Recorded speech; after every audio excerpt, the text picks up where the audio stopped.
estar un poco más.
¿Qué tal? Muy buenas tardes a todos, a todas. Buenas tardes, profe. Buenas tardes, profe. Bien, esta semana es de exámenes. Si mal no recuerdo, nosotros tenemos programado que nuestro examen sea el próximo jueves. ¿Es correcto? Sí, exacto, profe. Entonces, y también recuerdo que subí aquí a Piensa la presentación del primer tema de autómatas finitos. Sería hasta esta presentación que está en Piensa. Bueno, de hecho hace un rato la actualicé. Le incluí, aparte del concepto de autómata finito, el concepto de autómata finito determinista, y pues con eso vamos a arrancar el día de hoy para explicar y empezar a entrar en la parte fuerte del curso, que precisamente tiene que ver con autómatas. Voy a compartir mi pantalla, permítanme tantito.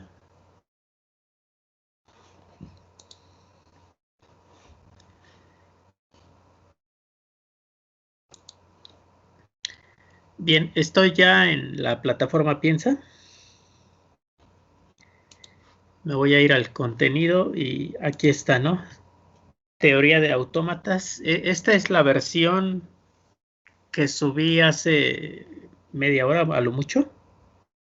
Y bueno, es la presentación que vamos a tomar para iniciar y desarrollar la sesión del día de hoy. Teoría de autómatas. Bueno, este tema los autómatas data ya de hace muchos años, ¿no?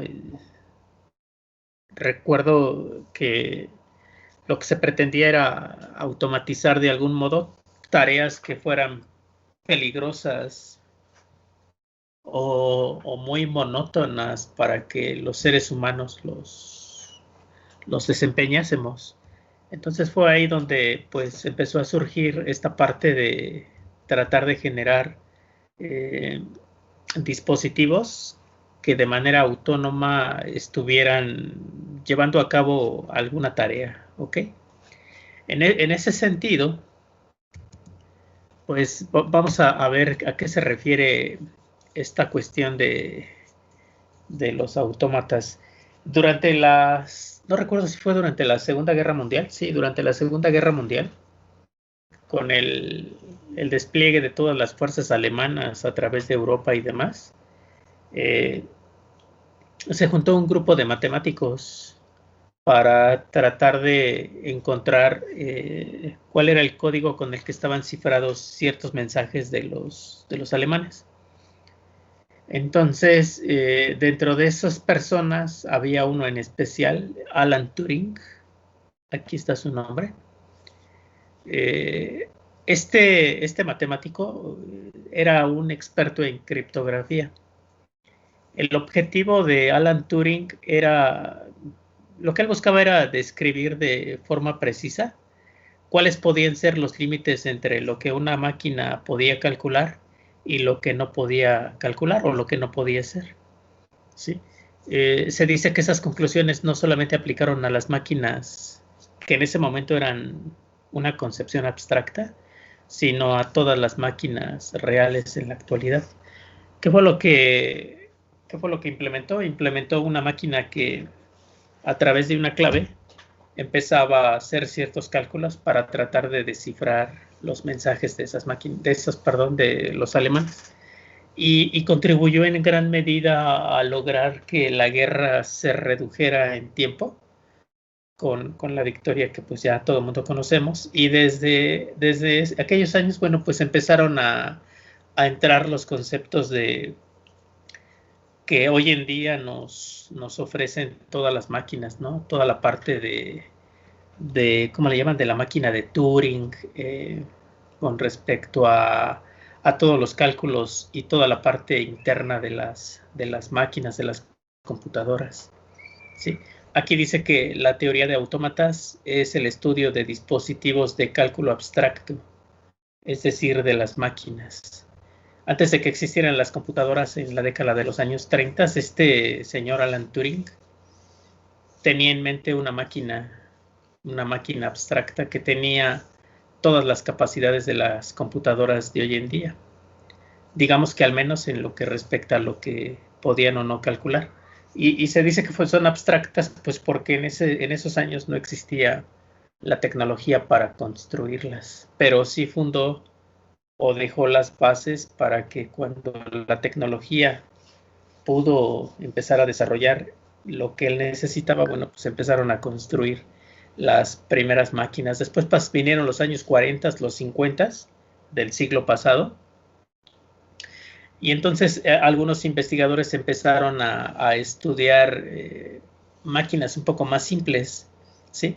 Lo que hoy en día podemos conocer como autómatas finitos. El principal personaje dentro de todo esto es Chomsky. Él comenzó a estudiar la gramática de cómo debían funcionar esas máquinas simples, ¿no? Recordemos que nosotros, por ejemplo, ahorita estamos hablando o nos estamos comunicando por medio de un lenguaje y este lenguaje tiene una gramática para que las palabras formen frases y las frases tengan sentido, tanto de mi parte como hacia ustedes como receptores. Y cuando hay una retroalimentación, es recíproca la retroalimentación, ¿no? Pero hay siempre una gramática. Esas gramáticas que Chomsky propuso, pues siguen vigentes hoy en día. Aquí lo que nos interesaría saber un poco más adelante es cómo podemos definir un autómata finito y qué tipos de autómatas finitos existen, ¿sí? Como historia, pues nos tendríamos que regresar hasta Alan Turing, que también sentó por ahí mucho de las bases de la inteligencia artificial. Después irnos a la década de los 40, 50 y tratar de estudiar a este personaje, ¿sí? Noam Chomsky. Él fue el que empezó a proponer esto de las gramáticas. Aunque en estricto sentido no eran máquinas tangibles, ¿sí? Estas gramáticas de algún modo están estrechamente relacionadas con los autómatas abstractos, ¿sí? Todo era en un mundo lógico, porque pues realmente la tecnología en esos años no permitía crear tantos dispositivos como los conocemos hoy en día, ¿no? Pero sí sirvieron de base para algunos componentes de software, ¿sí? Sobre todo los que a nosotros nos interesa, que serían la parte de los compiladores, ¿sí? Los compiladores trabajan en base a todo lo que vamos a estar trabajando y revisando. Autómatas finitos deterministas, gramáticas, expresiones regulares para armar el analizador sintáctico, el analizador léxico, bueno, todo lo que conforma el compilador, ¿sí? Así es que la reseña que pudiéramos estar dando ahorita desde Alan Turing, pasando por Chomsky con las gramáticas, son las bases que sentaron el desarrollo de lo que hoy en día conocemos como compiladores. Dentro de toda la teoría que les había comentado, los libros, por ejemplo, el del dragón, que tiene más de 1000 páginas, o el del personaje de madera que pareciera un muñeco, que también tiene cerca de 800 páginas. Bueno, podríamos sintetizar el autómata finito para incluir, digamos que, algunos de los tipos más importantes, ¿no? Dice aquí, los autómatas finitos constituyen un modelo útil para muchos tipos tanto de hardware como de software. Por ejemplo, los autómatas finitos, digamos que nos permitirían sentar las bases para el software, ¿no? Para crear, no sé, un programa que permitiera probar cómo es que se comportan los circuitos digitales. O, por ejemplo, la primera fase del compilador, que es el analizador léxico, el que separa el texto de entrada en unidades lógicas y empieza a verificar si ustedes, si tiene sentido lo que estamos poniendo como parte del programa. Palabras claves, signos de puntuación, identificadores.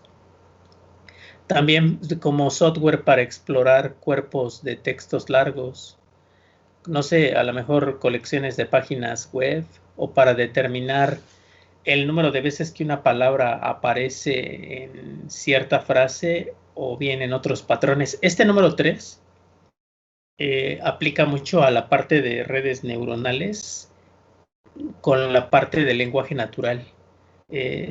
Los investigadores están utilizando todo esto para tratar de detectar, por ejemplo, correo considerado como amenaza. Hay software que ya está desarrollado y que les permitiría detectar si un correo se podría considerar como spam o no spam. Sería un software anti-spam, y todo basado pues en toda la parte de autómatas que vamos a empezar a ver un poquito más adelante. También como software para verificar sistemas de todo tipo que tengan un número finito de estados diferentes, como los protocolos de comunicación o los protocolos para el intercambio de seguro de información. Ya saben, ¿no? El HTTP, el protocolo de comunicación para la transferencia de hipertexto, o el HTTPS, que es el protocolo de transferencia de hipertexto, pero de modo seguro, ¿sí? O sea, esta parte de todo lo que conforma o conlleva los autómatas finitos, de verdad que pues tienen una aplicación muy amplia en todo lo que es computación. Son 4 ejemplos de los tipos más importantes que se pudieran considerar, ¿no? Creo que a nosotros o a ustedes, a mí, en lo personal, nos debería interesar la parte del software. El software que tiene que ver para crear, por ejemplo, un compilador, ¿ok? Después, a lo mejor, cuando estén avanzados y quieran ver algún tema de tesis, hay un algoritmo que se llama algoritmo de vectorización. Ese algoritmo de vectorización se utiliza mucho para la parte de redes neuronales en Machine Learning, y también se puede implementar esa vectorización para identificar cierto comportamiento con la información que proviene de los correos electrónicos. Y entonces ese algoritmo de vectorización es la base de todo el software que pudieran ustedes encontrar para detectar amenazas en los correos y entonces clasificarlos como spam. ¿Okay?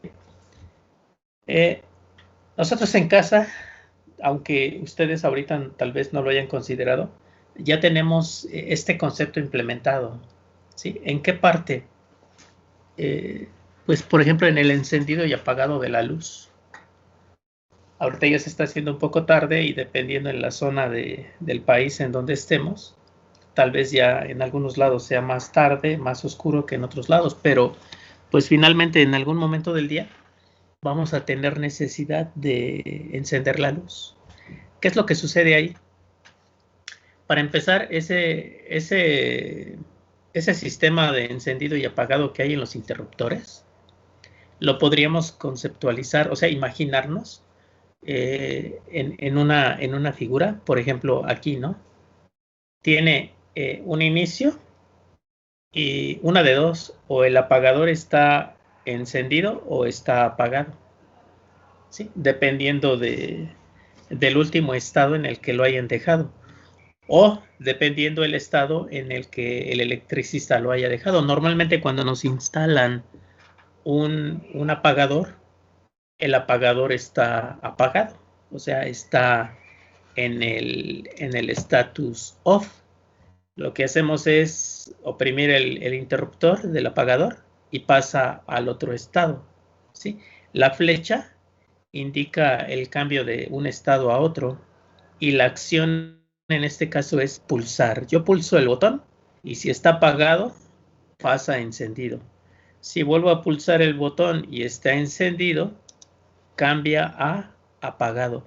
Y entonces es un autómata finito. O sea, aquí va a estar, ¿sí?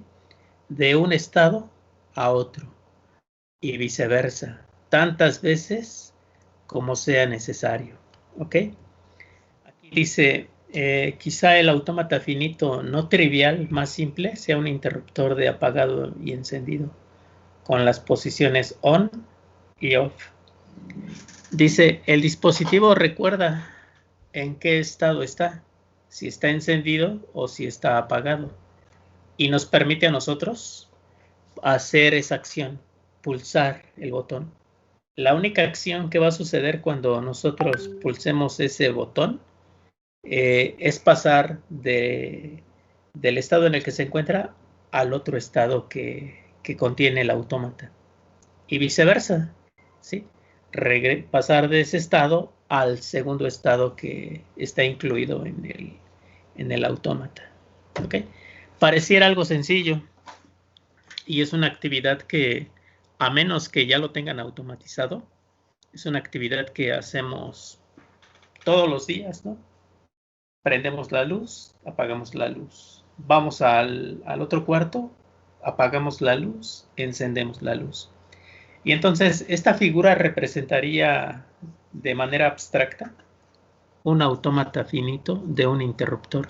Los círculos, ¿sí? Las figuras que son círculos son los estados, perdón, son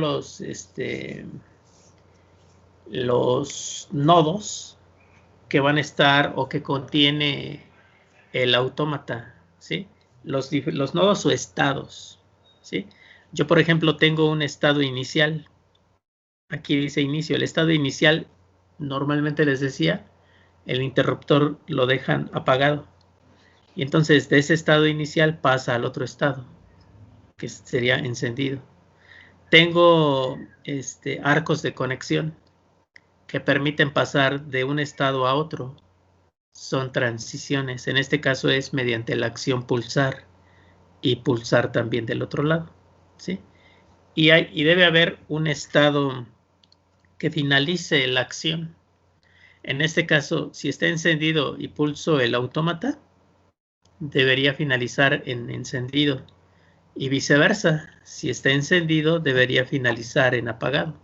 Y es finito porque siempre termina. O sea, pasa de un estado a otro, pero siempre termina. O sea, no quiere decir que si yo lo pulso, se va a encender, se va a apagar, se va a encender, se va a apagar. No.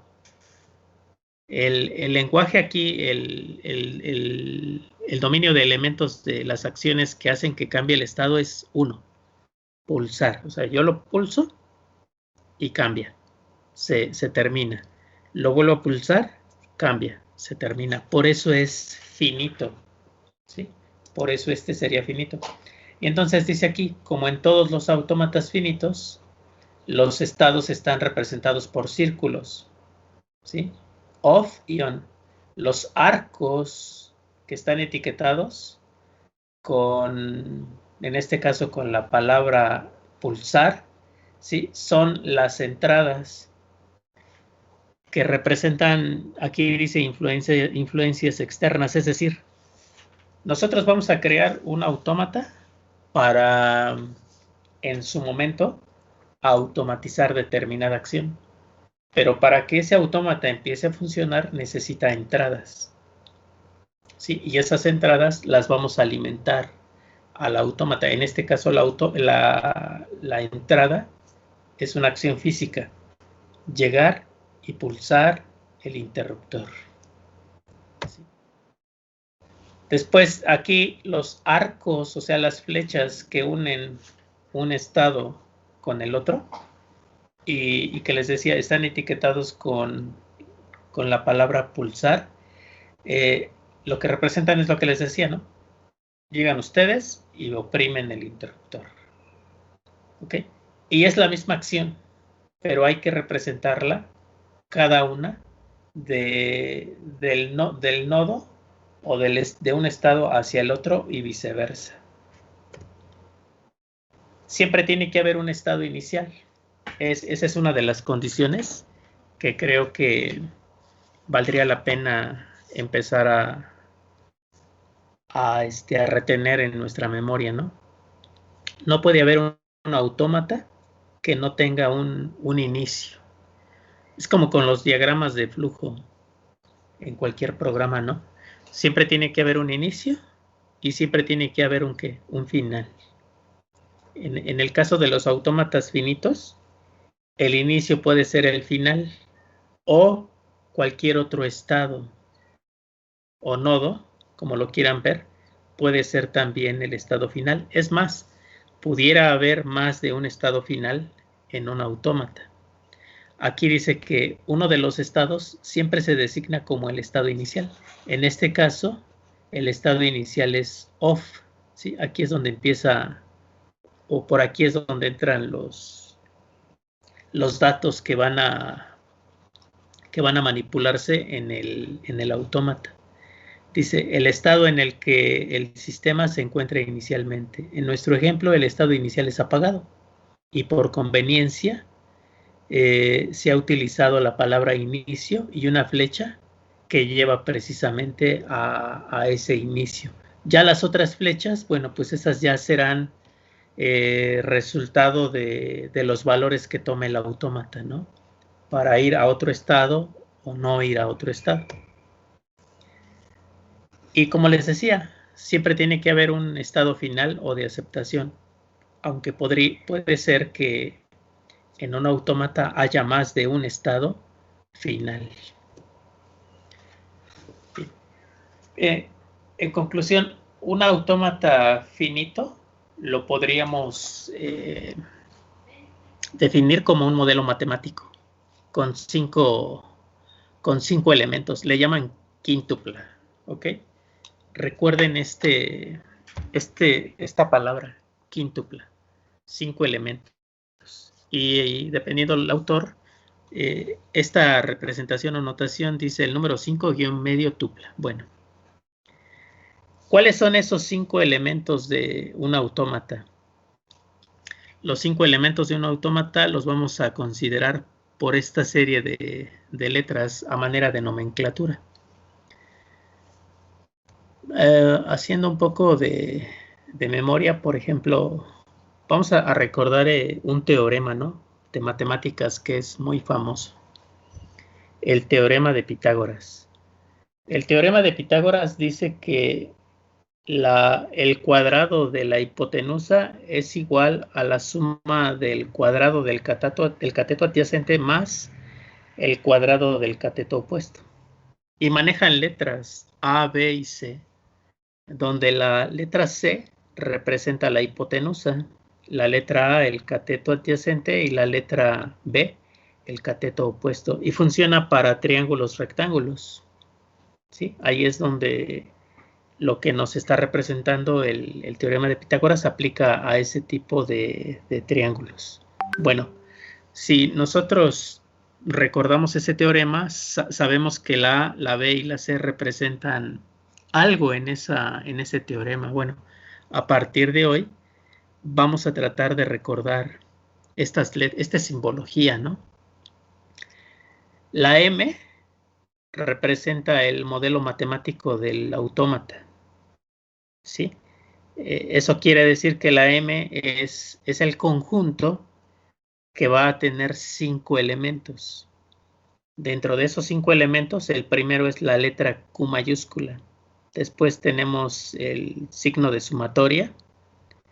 Después tenemos el símbolo de la letra griega delta. Después Q0 y finalmente una F. ¿Ok? ¿Qué significa cada uno de estos? Bueno, dice aquí, el sistema puede estar en cualquier número finito de configuraciones o estados. El estado del sistema resume la información concerniente a entradas anteriores y que es necesaria para determinar el comportamiento del sistema para entradas posteriores. Todos, espero, hayamos utilizado alguna vez un elevador, ¿sí? ¿Qué sucede con los elevadores? Lo que sucede con los elevadores, no sé si nos hayamos puesto a pensar, pero cuando ustedes llegan en cualquier edificio donde haya elevadores, siempre hay 2 botones, ¿no? Bueno, si están hasta el piso más bajo, solamente habrá un botón, y ese botón es el que permite, cuando ustedes lo presionan, mandar llamar al elevador para que suba. Y si están en el piso más alto del edificio y está el botón, cuando ustedes pulsan ese botón, mandan llamar al elevador, pero para que los baje. En cualquier otro piso normalmente hay 2 botones.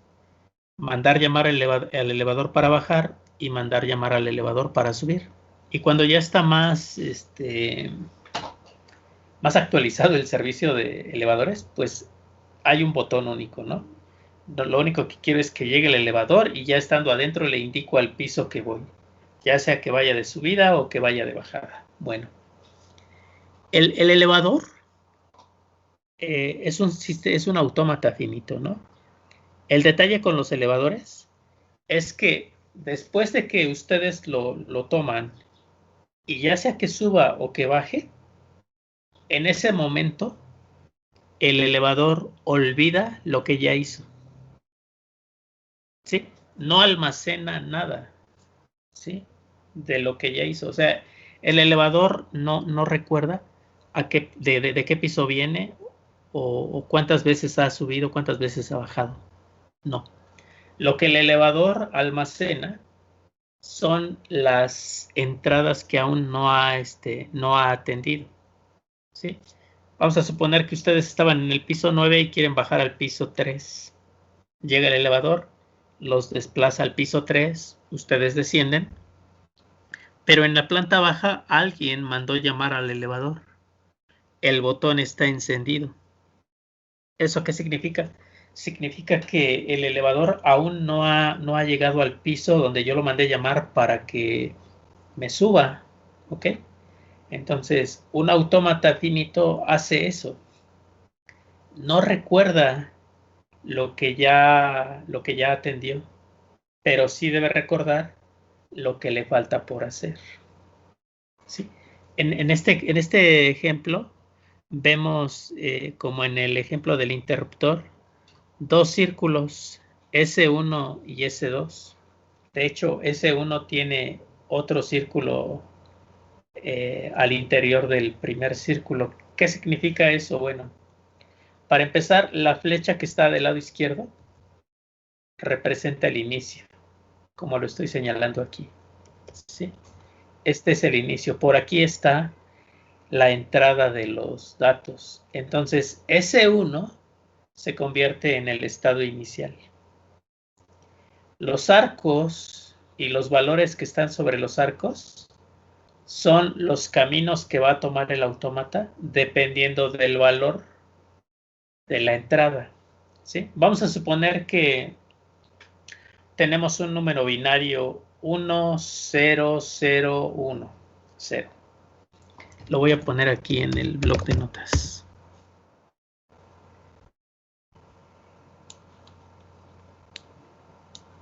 Sí, vamos a suponer que yo tengo una entrada 1, 1, 0, 1, 0. ¿Sí?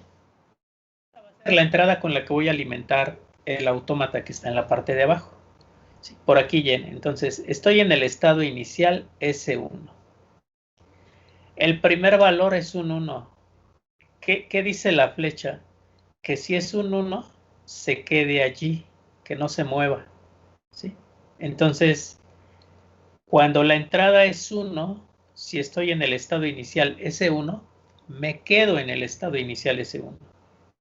Viene la otra entrada, es otro 1. Lo mismo. Se evalúa, es un 1, entonces se queda en el mismo estado S1. Viene la otra entrada.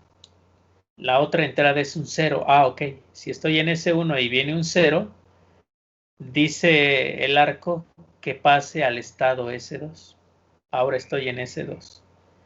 Viene la siguiente entrada y es un 1. Dice que si es un 1, se quede en ese estado de transición S2. Y finalmente viene un estado 0. Como estoy en S2, me voy a ir a S1. Y como S1 es el que tiene el doble círculo, este es el estado final. Por lo tanto, este diagrama representa a un autómata finito, ¿sí? Porque con la entrada que le di, siempre partimos del estado inicial y haga lo que haga el autómata, tome los caminos que tome, siempre, bueno, en esa entrada llegó a S1.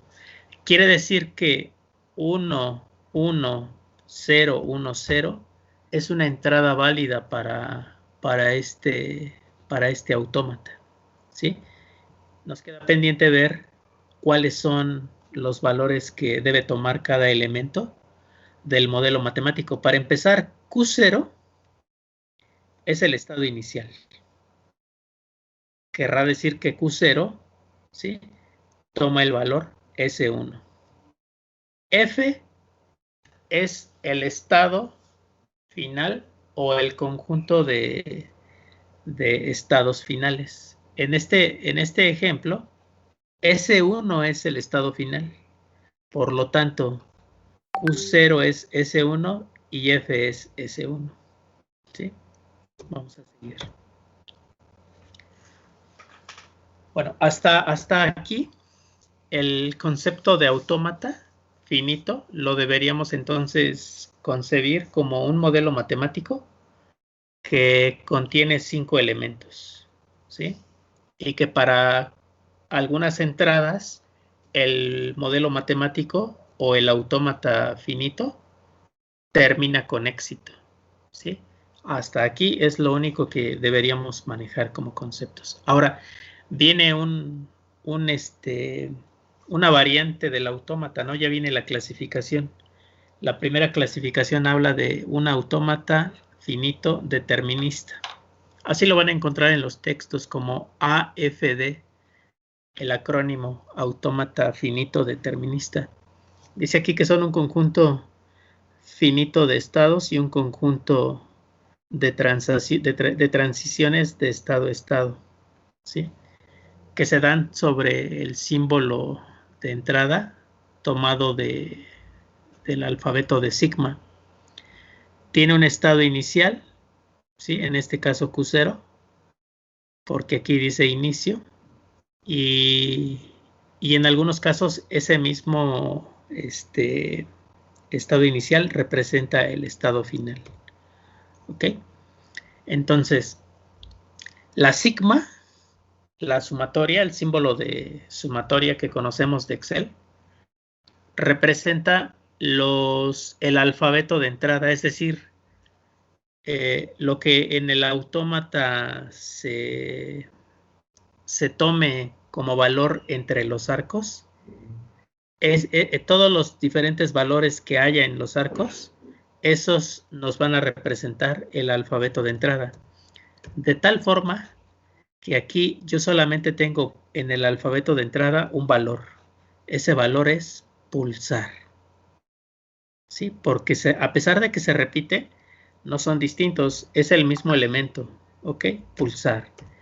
Aquí tengo dos valores distintos, tengo 0 y tengo 1. En este otro autómata también tengo muchos ceros y tengo muchos 1, pero finalmente tengo 0 y 1. Ese es el alfabeto. ¿Ok? Después, todos los diferentes estados que tenga el autómata van a formar parte del conjunto Q. La Q mayúscula entonces son los diferentes estados que tiene mi autómata. Aquí tengo dos, apagado, encendido. Aquí tengo dos, S1, S2. Aquí tengo 4, Q0, Q1, Q2, Q3. ¿Sí? Para el último ejemplo, que acabo de mover, entonces la colección finita de estados es Q0, Q1, Q2, Q3. Ese ya lo habíamos comentado. Ese es el estado inicial, aunque aquí lo manejan como delta. Tal vez lo podríamos cambiar en lugar de delta a S. Y F, el conjunto de estados finales o de aceptación. ¿Por qué es un conjunto? Porque puede haber más de un estado que finalice el autómata. Y entonces, nos falta un de los 5 elementos que conforman el alfabeto, nos falta la colección de transiciones, ¿okay? Para establecer los 5 elementos. Entonces vamos a observar el autómata, ¿no? Los estados son Q0, Q1, Q2, Q3. Entonces vamos a hacer una tabla, así lo vamos a hacer, Q0, Q1, Q2, Q3. Después las entradas, ¿sí? Vamos a revisar ahora la sigma, ¿sí? El alfabeto. Solamente tenemos dos valores, tenemos o 0 o 1. Y entonces en la parte superior vamos a poner las entradas 0, 1. ¿Sí? Y aquí lo que está al interior de la tabla son las diferentes transiciones que se pueden dar en el autómata, es decir, de dónde a dónde puede ir el autómata si está en determinada posición. Por ejemplo, si está en Q0, puede ir a Q1 o puede ir a Q3. ¿Sí? Ok, si está en Q0, puede ir a Q1. Si es que tiene, ¿cómo se llama? Un valor 0.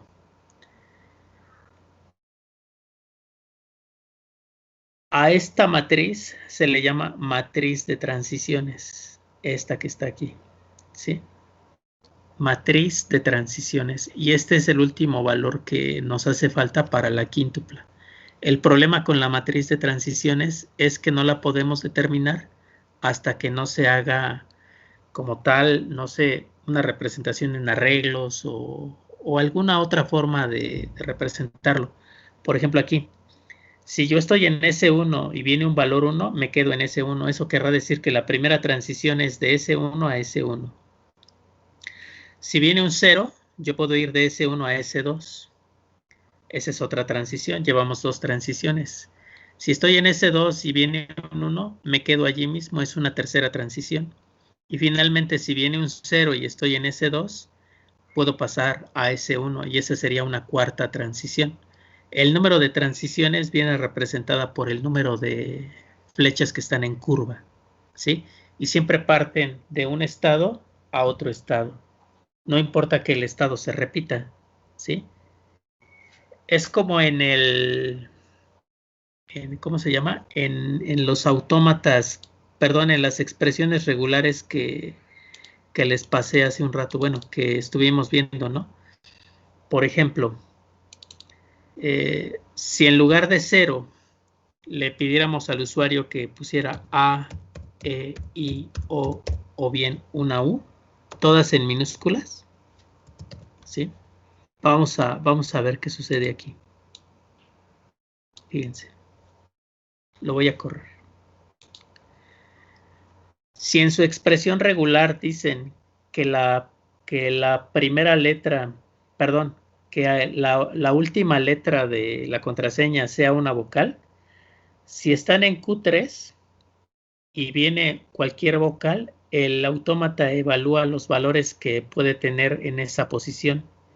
Y entonces dice, ok, es una vocal y está en minúsculas, entonces termino. Y pasa de Q3 a Q0. Aquí el alfabeto cambia. Ahora en el alfabeto hay ceros, hay unos y hay letras A, E, I, O, U. ¿Sí? Así es como estaría funcionando, por ejemplo, una expresión regular.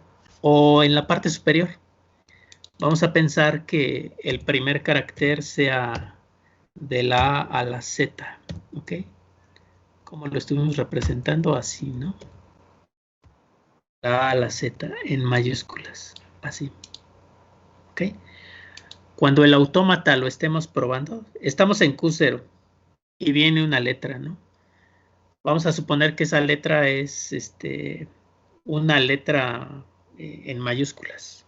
Mientras no sea en mayúsculas y sea una letra, siempre se va a quedar aquí. O sea, de aquí no va a pasar.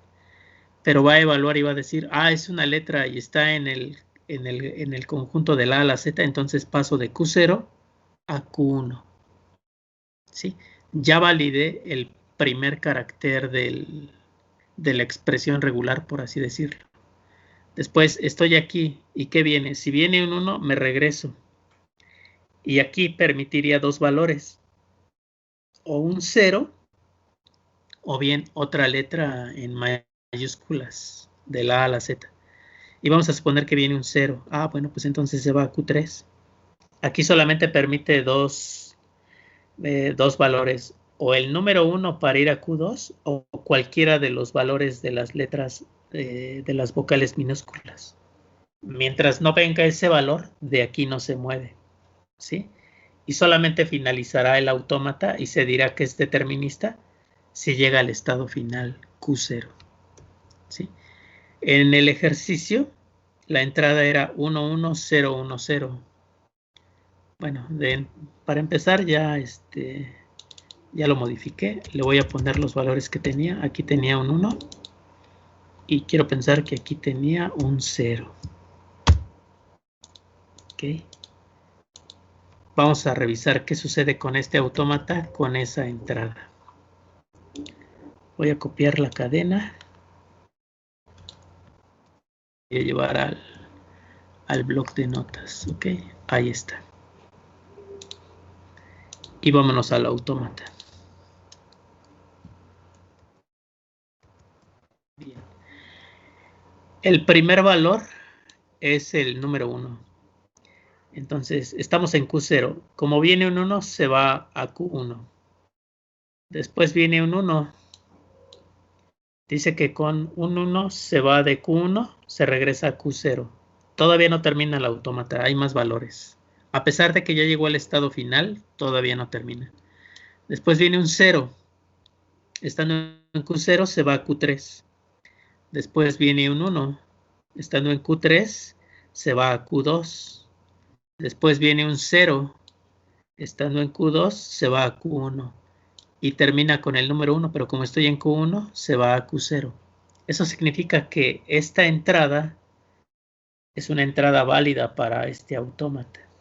Por lo tanto, entonces, este autómata se puede considerar un autómata finito determinista. ¿Qué es lo que vamos a hacer en el curso? Lo que vamos a hacer en el curso es esas expresiones regulares que estuvimos haciendo con la curve, con las fechas, tal vez con los passwords, con las contraseñas, los vamos a representar de manera abstracta con simbología de este modo, ¿sí? Y vamos a ver cómo a través de toda nuestra lógica podemos diseñar, estructurar redes de conexión para pasar de un nodo a otro nodo, ¿sí? Con las leyes con las reglas, perdón, de los modelos matemáticos que se representan de esta forma. Tenemos que identificar los valores de esa quíntupla del modelo matemático, ¿sí? El lenguaje, el estado inicial, los posibles estados finales, los estados y la matriz de transición. La matriz de transición es la más importante. Que de hecho en la última lámina estaba yo viendo que la matriz está mal. Porque vean, si estoy en Q0 y viene un 0, se va a Q3. Y si viene un 1, se va a Q1. Entonces aquí, si viene un 0, no se va a Q1, se va a Q3. Y si viene un 1, se va a Q1. Después, si estoy en Q1 y viene un 1, se regresa a Q0. Aquí está bien. Y si estoy en Q1 y viene un 0, se va a Q2. Entonces, si viene un 0, se va a Q2. Está bien. Ahora, estando en Q2, si viene un 0, se regresa a Q1. Está bien. Pero si viene un 1, se va a Q3.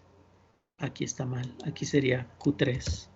Y después, estando en Q3, si viene un 0, se va a Q0. Y si viene un 1, se regresa a Q2. Ahora sí, ya está correcto. En un momento les corrijo la tabla de transiciones. Esta tabla de transiciones, perdón, es sigma dentro del modelo de los 5 elementos. Pasar de Q0 a Q3 es un par. Pasar de Q0 a Q1 es otro par. De Q1 a Q2, de Q1 a Q0. O sea, todas estas parejas las podemos representar como conjuntos. Y serían todas las posibilidades que hay de combinaciones de pasar de un estado a otro estado.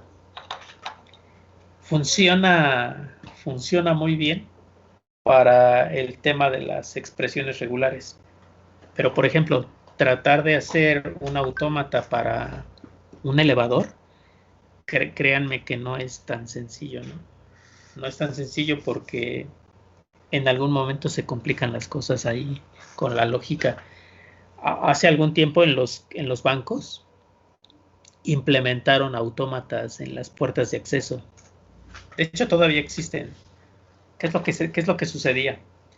Para poder ingresar al banco, la puerta que te daba acceso a ese cuartito antes de entrar al banco, las dos puertas deberían estar cerradas. Entonces, si tú querías entrar al banco y las dos puertas estaban cerradas, abrías la puerta de afuera, ¿sí? Si la puerta de afuera estaba abierta, la de adentro se bloqueaba.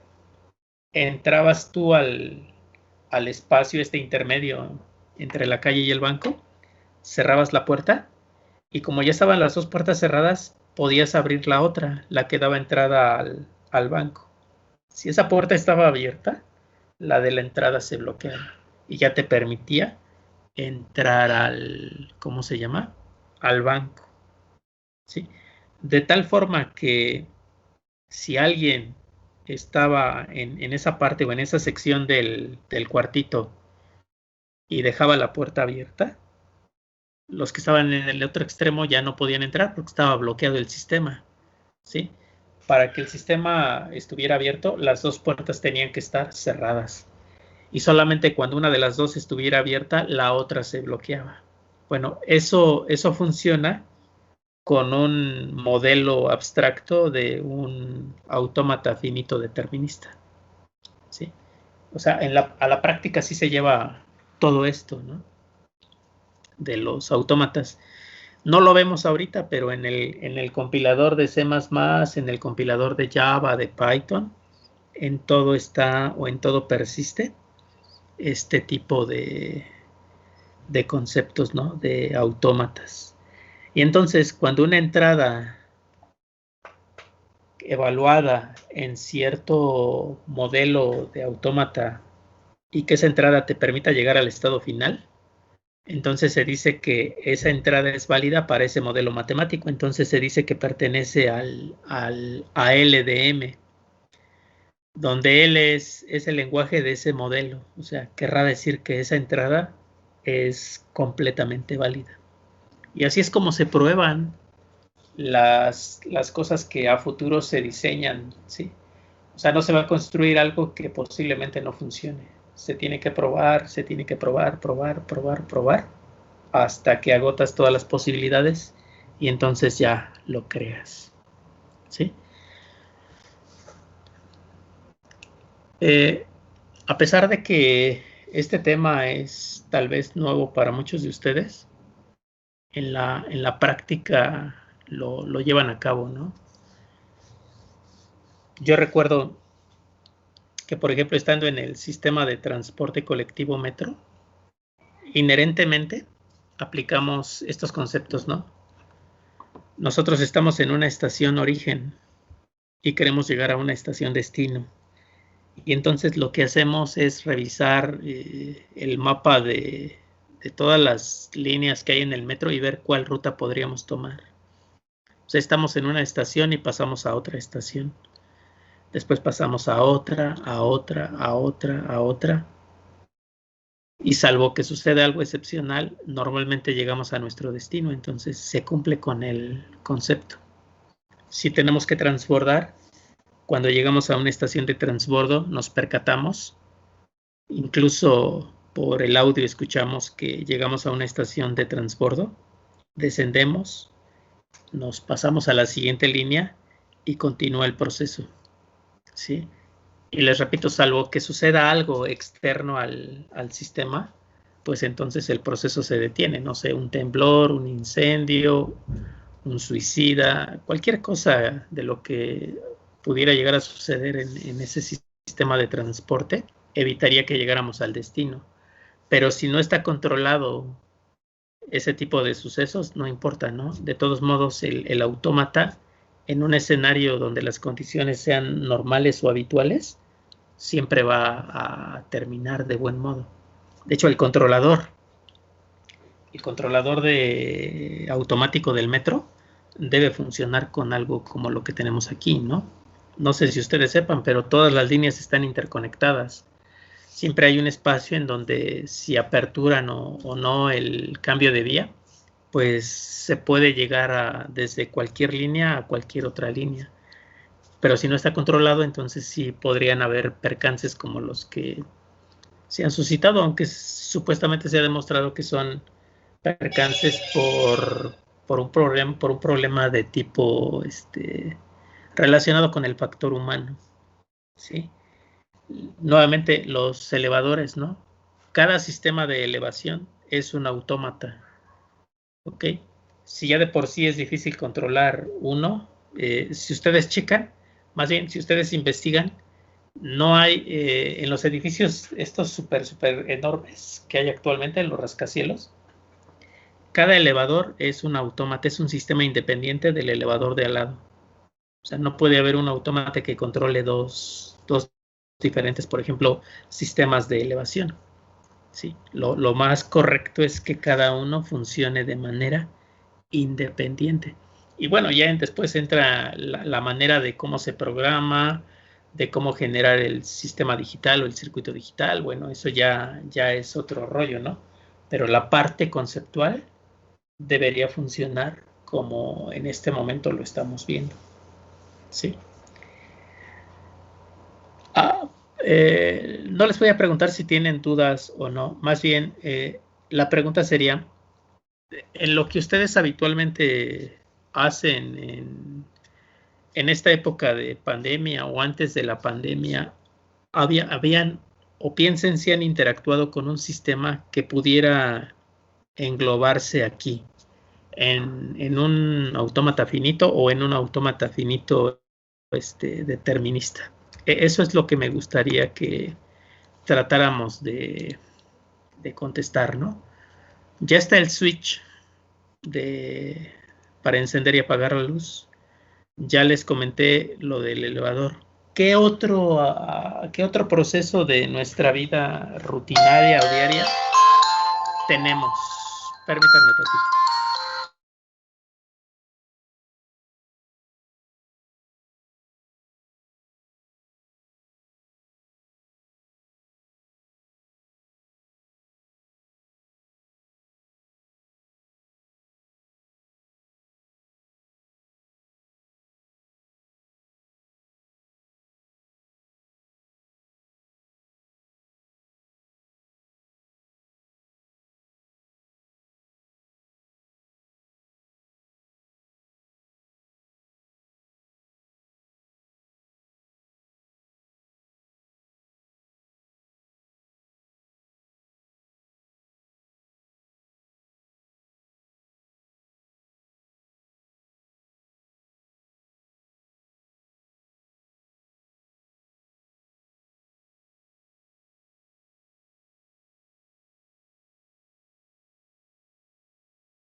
Una disculpa, bien, pues a ver, reflexionen, pensemos qué actividad o con qué dispositivo tecnológico en nuestros hogares, en la calle y demás, pudiéramos toparnos con algo que encaje aquí, ¿sí?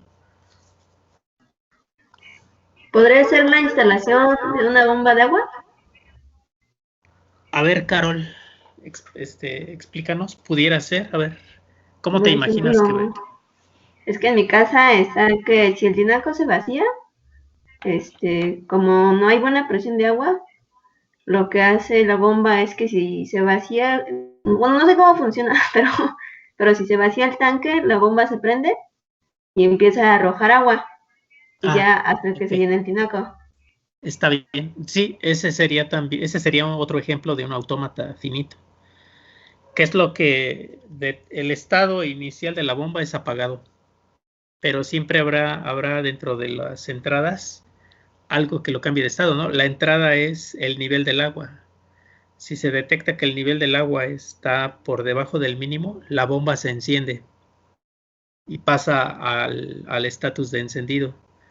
Cuando el nivel del agua llega a cierto punto en donde se detecta que ya no cabe más agua, la bomba tiene que cambiar de estado y regresa a un estado apagado. Muy bien, sí, ese es otro ejemplo. Y ahora con el problema del agua que hay en el país, pues creo que implementar ese tipo de dispositivos, pues no suena nada mal, ¿no? ¿Alguno otro? Gracias, Carol. ¿Podría ser un dispositivo que se conecta vía Bluetooth, profesor? A ver. Bueno, por ejemplo, yo tengo un teclado que se conecta por vía Bluetooth, entonces, pues su estado inicial es apagado y en el momento en que yo lo enciendo y enciendo el Bluetooth de mi computadora, de mi iPad, pues se conectan. Ok. Cambia el estatus de El encendido estado. apagado. Ajá. Lo que hacen Sí, es exacto. detectar otros dispositivos. Sí, también. Es correcto y sería finito porque cuando tú apagas el Bluetooth, se cierra y se desconecta quien esté conectado, ¿no? Es decir, Sí, profesor. no siempre si tú apagas de tu celular o del dispositivo el Bluetooth, nadie se puede quedar conectado. O sea, cambió el estatus y cambia todo. Cuando lo enciendes, entonces ya detecta y conectarse. eliges a quién conectar. Sí. Está bien. Hablando de Bluetooth, esto funciona también con las señales de Wi-Fi. Sí, todos los dispositivos, los smartphones, las Smart TV, las laptops y las computadoras que tienen por ahí una antena de Wi-Fi funcionan de manera igual, ¿no? Encendemos la antena o... Sí, pues es un dispositivo, ¿no? Encendemos la antena y entonces empieza a detectar todas las señales Wi-Fi que haya en el rango, no sé de cuántos metros, y te las muestra, ¿no? Y tú ya eliges y te conectas. También funciona de esa manera. La diferencia entre el protocolo de comunicación con Wi-Fi, por ejemplo, con Bluetooth, son dos cosas. La distancia. La señal Wi-Fi puede abarcar más distancia que la señal de Bluetooth. Si tú te despegas del dispositivo que está emitiendo la señal del Bluetooth, que será unos 8 metros, 10 metros, no sé, a lo mejor pierde la señal. Sí, porque el rango de señal de esos dispositivos es corto. Aparte que consumen energía. Si tú tienes encendido el Bluetooth y revisas cómo es el consumo de energía, verás que es más rápido que se te acabe la pila por ejemplo, del celular, que si lo tienes apagado. Y con el de Wi-Fi es menor el consumo de energía. ¿Sí? De hecho, está diseñado así el protocolo, pero todavía hay otro protocolo que está en otra capa que consume mucho menos energía. Ese protocolo se llama ZIG Zigbee. Ese protocolo de comunicación se utiliza con las redes que te permiten automatizar los hogares para la domótica.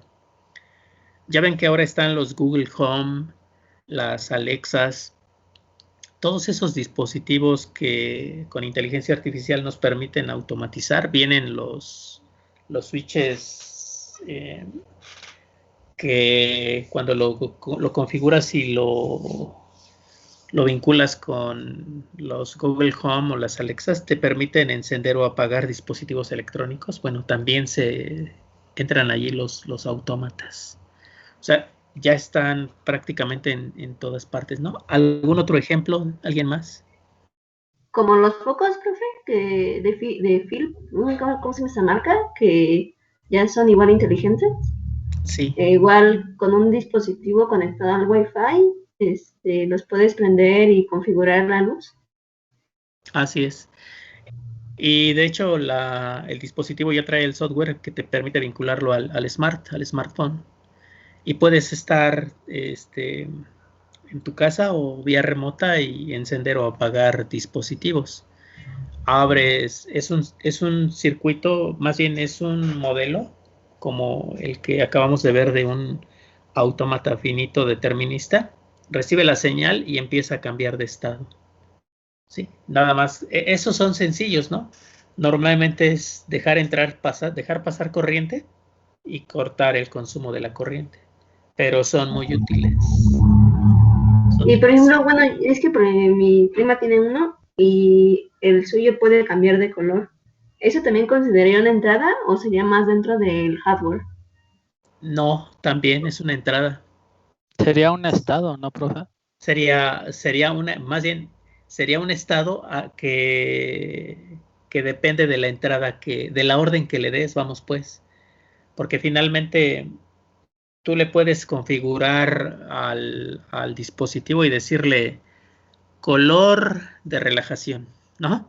Y entonces cambia del estado en el que esté al color que tú le hayas programado para relajación.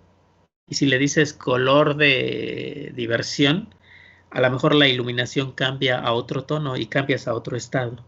pero finalmente entra dentro del autómata. Son diferentes estados que tienes. Ya se empiezan a hacer un poco más complejos. Hay un, ¿cómo le llaman ustedes? Un youtuber en España que se encarga de promocionar todos los dispositivos que te permiten automatizar tu casa, ¿sí? Él, por ejemplo, tiene Alexa y tiene Google Home. Y, por ejemplo, suponte que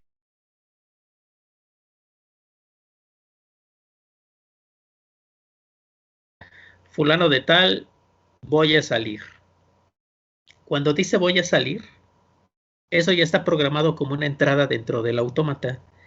Y entonces ese voy a salir dispara varios eventos y pasa a diferentes estados, porque también es eso, ¿no? Una entrada le puedes programar para que haga una cosa, haga otra cosa o haga otra cosa, diferentes cambios de estado para diferentes actividades. Cuando él dice voy a salir de casa, el robot de limpieza se activa y entonces empieza a circular por toda la casa para limpiar. Las luces todas se apagan. Si el televisor está encendido, se apaga. ¿Sí? O sea, él ya tiene programado. Y cuando él llega a casa y le dice fulano de tal, ya llegué, si el robot seguía limpiando, el robot va y se acomoda en su lugar y se sigue cargando. Las luces que tú le hayas programado se encienden. Tal vez la música ambiental también se encienda. Obviamente, todos estos dispositivos están vinculados, trabajan sobre ese protocolo de comunicación que te digo, Zigbee, que es, bueno, aquí sí es Wi-Fi, porque para los dispositivos que ahorita tenemos, la mayoría de nosotros, todos te los venden para conectarse vía Wi-Fi. Pero cuando ya es algo más en serio, utilizan un protocolo de comunicación que simplemente abre y cierra el circuito, sobre todo con los sistemas de seguridad. Si el sensor detecta que alguien viene, abre el circuito o lo cierra y manda una señal. Y ya es todo lo que hace. Entonces, ¿cuánta energía consume? Consume muy poquita energía, pero está en cierta frecuencia de megahertz, diferente al Bluetooth, diferente al Wi-Fi. ¿Sí? ¿Alguno otro? Ese de colores está padre, está muy bien. ¿En dónde más pudiéramos ver esto? Profe, una pregunta. Bueno, ¿usted conoce esas puertas automáticas que se abren como una llave, pero para las cocheras? Es que hace poco vi en un departamento que es como literalmente un pedacito como de papel, no sé qué sea, como una tarjetita, y tú la pones en tu coche y entonces pasas cerca de la puerta en un punto específico y abre la puerta. Y así. Sí, mira, acaban de implementar aquí en el fraccionamiento, en la privada donde tienen su casa, acaban de implementar un sistema de automatización de las puertas de entrada y salida del fraccionamiento. Entonces nos entregaron una especie de calcomanía que pegamos en el parabrisas de los autos, pero es una como especie de tarjeta. Sí, tiene ¿cómo le llaman? Un circuito ahí. Del lado de la reja hay una antena. Sí, es el receptor. Entonces, cuando el auto se acerca, la antena detecta ¿cómo le llaman? Esa tarjetita tiene un nombre especial. Se me fue ahorita. Bueno, verifica con tu carro y si lo trae, entonces el circuito ahí cambia de estado. Si la puerta está cerrada, la puerta se empieza a abrir. ¿Sí? Le programaron 10 segundos para que cuando ya está completamente abierta tú pases con tu carro y como ya no lo detectó a los 10 segundos, cambia de estado y regresa a cerrar la puerta. Y así es como se automatiza. ¿Sí? Es como si fuera una tarjeta de radiofrecuencia, lo que vincula la antena con no recuerdo cómo se llama. O en las autopistas, si tú traes tu tag, Sí, es una especie de tag. De hecho, se llama tag, ya recordé. Los tag antes eran, de cuenta del mouse, ¿no?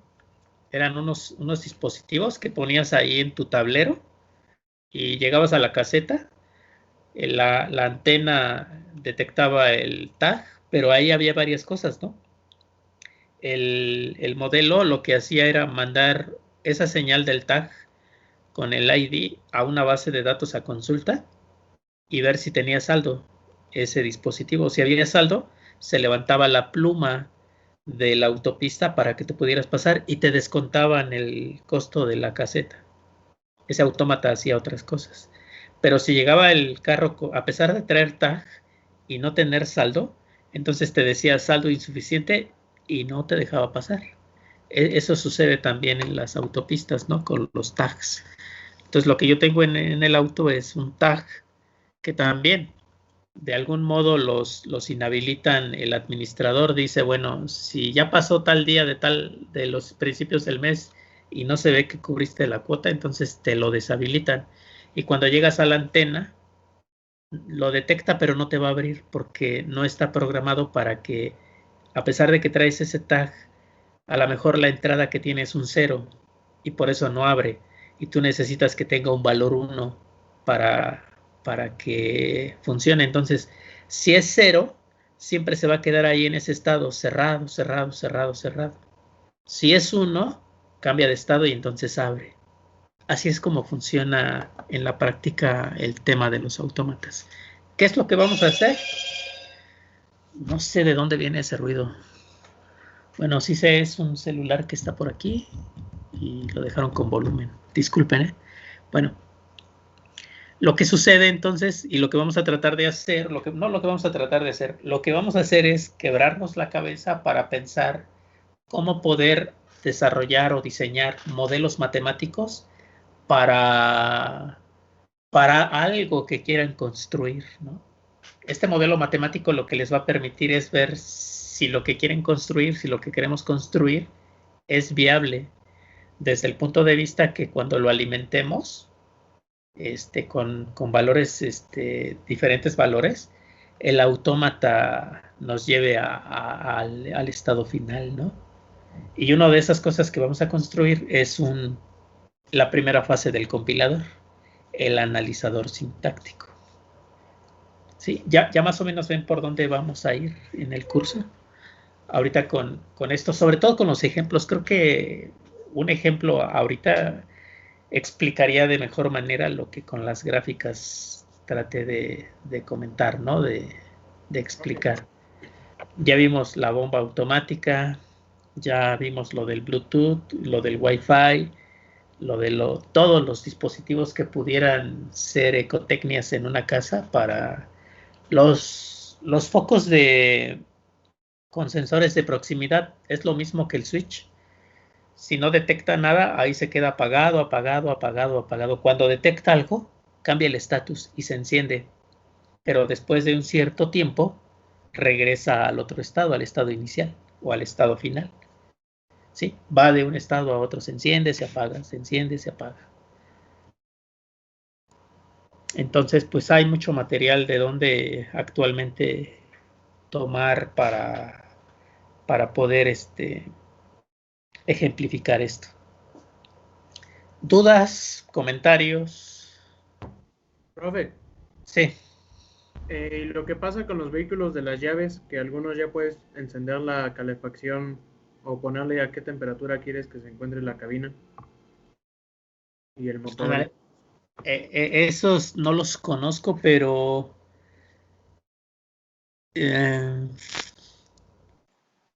Profe, sí, adelante. yo creo que sí sería porque lo que están haciendo es que están como programando para que dependiendo del celular que detecten, ya se ajuste a una cierta rutina. O sea, por ejemplo, digamos que el conductor lo ajusta a cierta posición en el asiento, cierta temperatura, y entonces cuando entra o detecta el celular de esa cierta persona es cuando comienza a correr el proceso y lo ajusta. Ah, ok. Está vinculado al otro dispositivo, ¿no? Al celular. No, pero es que en los asientos tiene memorias y, o sea, ahí se va acoplando a conforme cada persona. pero me refiero a que ya en las llaves de los coches como del 2019 para acá, tiene para que prendas el motor o si vives en una zona fría y que pongas la calefacción, o si vives en una zona caliente que lo prendas y que pongas el aire acondicionado en frío. Entonces, Ok, debe ser, y como lo acaba de comentar también nuestro compañero, debe entrar dentro de los autómatas finitos. Yo nada más, miren, vamos a tratar de analizar el comportamiento del autómata del elevador. Se van a dar cuenta que no es tan sencillo, pero cuando ya lo pasamos, yo también quiero un auto así, dice aquí alguien que comentó en el chat, ¿no? Pues sí, todo el mundo quisiéramos, que fue Carol, está padre, ¿no? Tener un auto ya así. Imagínense el autómata que está, por ejemplo, en los autos que ya no tienen chofer, ¿no? Precisamente en los autónomos. O sea, eso ha de ser una maraña compleja que va a requerir de muchas personas para cada sistema, ¿no? Y todos entrelazados en algún punto.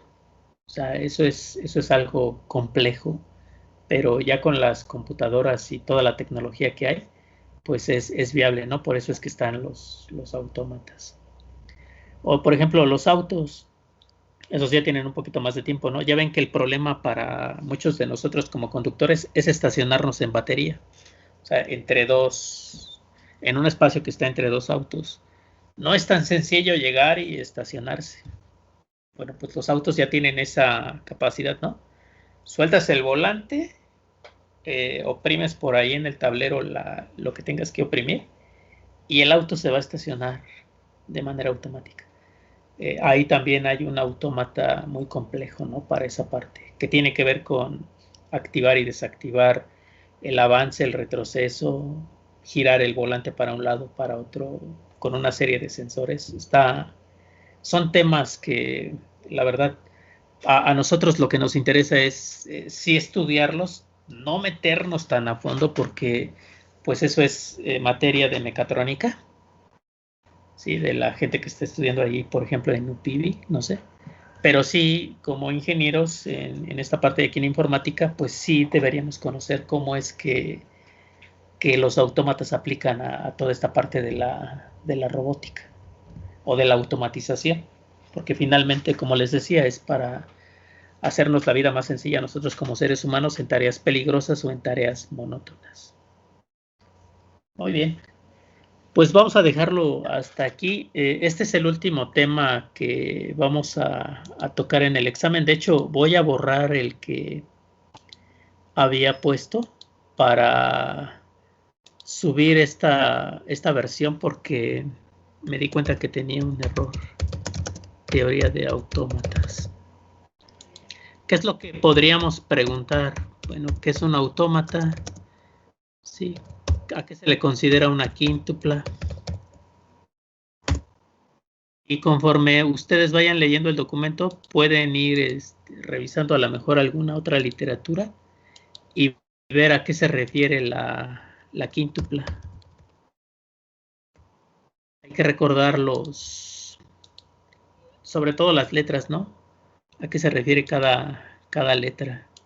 Y con eso créanme que nos vamos a llevar gran parte del curso, porque la última parte es revisar gramáticas y ver máquina de Turing, que la verdad la máquina de Turing es una máquina infinita, ¿no? Infinita en cuanto al concepto que se tuvo. Hay unos compañeros de ustedes de SCOM, para su trabajo de tesis, crearon una máquina de Turing. Estaba bastante interesante. Bueno, pues me despido, vamos a dejarlo hasta aquí. Los veo, bueno, el jueves no me voy a conectar. Ya programé para que el examen a la 1:00 no a las 6 de la tarde se abra. Van a tener media hora para poderse conectar y empezar a presentar el examen. Y a las 8:30 se cierra. ¿Ok? Así es que, pues, si no tienen algún otro comentario o duda, nos vemos la siguiente semana, el martes. Profesor, ¿puede repetir a qué hora era? Es que se me trabó. A las 6 de la tarde el jueves empezaría el examen. Ok. Tienen media hora para conectarse. Quiere decir que de las 6 a las 6:30 va a estar disponible para que lo empieces a contestar. Y va a terminar a las 8:30. Lo debería terminar poco antes, ¿no? Así es que yo espero que no haya mayor problema con el examen y entonces el martes que nos veamos ya debería tener yo las calificaciones para revisarlas en conjunto con ustedes. Bueno, pues sería todo por hoy. Cuídense mucho y nos vemos el martes de la siguiente semana. Hasta luego. Hasta luego. Hasta luego, profe. Gracias. Gracias, profe. Buenas noches. Hasta luego, profe. Hasta luego, profe. Hasta luego, prof.